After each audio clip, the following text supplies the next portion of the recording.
Wat stel die Vryheidsfront voor as 'n regverdige alternatief tot hierdie sentraliserende benadering in die wet? 'n Baie belangrike ding waarvoor ons beywer en ek wil nou sê waarvoor die tyd nog nie ryp is uit die oogpunt van die staat nie, is om te sê daar moet iets wees soos 'n kulturele owerheid vir verskillende volke. Nou ek wil sê ander volke het dit tot 'n groot mate, hulle benut dit net nie regtig nie. Ons het dit nie en ons benut dit selfs al het ons dit nie. As jy nou deur middel van die Khoisan Raad of deur middel van Contralesa, die Congress of Traditional Leaders of South Africa, gesê het ons ontwikkel 'n curriculum en dit word by skole in werking gestel wat ons kulturele kennis deel van die hoofstroom kennis maak en dit is nou wat ons doen, dan kon nie verskriklik ver gekom het. Afrikaner Raad, dis deel van die Vryheidsfront se beleid, is om te sê ons wil 'n Afrikaner Raad hê wat na onderwys, na erfenis, na julle klompie sulke kulturele goed omsien. Noem dit nou maar liefdadigheid of maatskaplike ontwikkeling ook. Om te sê die mense wat by deel vorm of kom ons noem dit nou maar wat onder so Afrikaner Raad staan, identifiseer hulle self, hulle registreer as Afrikaners en hulle het daai reg om dit te doen, om hulle onderwys onder daai raad te hê. Dan moet daai raad ook 'n staatssubsidie kry. Dis 'n statutêre liggaam. Dit moenie 'n private liggaam wees wat dit met sy eie nabelaste geld doen nie.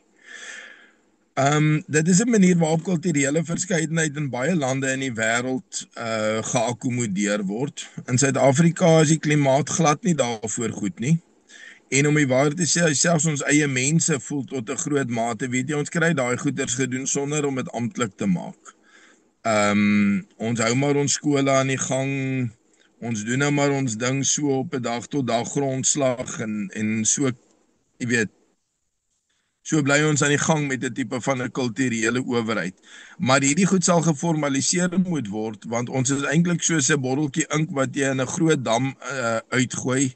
Aanvanklik sien jy die botteltjie ink se inhoud nog daar so lekker duidelik en dit word so al hoe onduideliker. Dis nog daar en dis nog sigbaar en jy kan jouself gerus stel omdat jy dit nog sien, maar op 'n stadium gaan dit totaal oplos.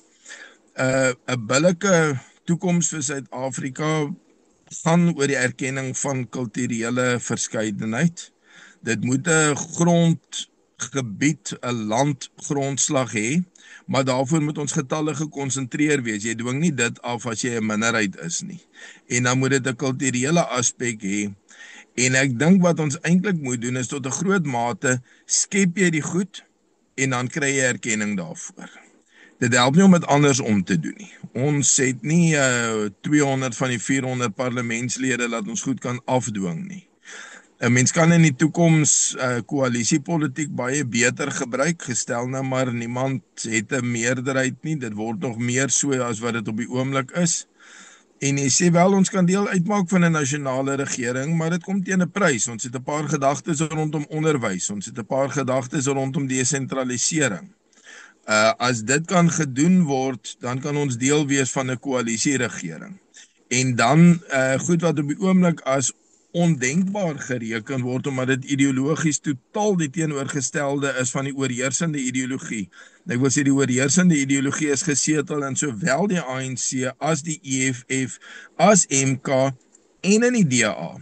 Want dis almal ideologieë wat die kulturele werklikheid probeer misken in die politieke sfeer.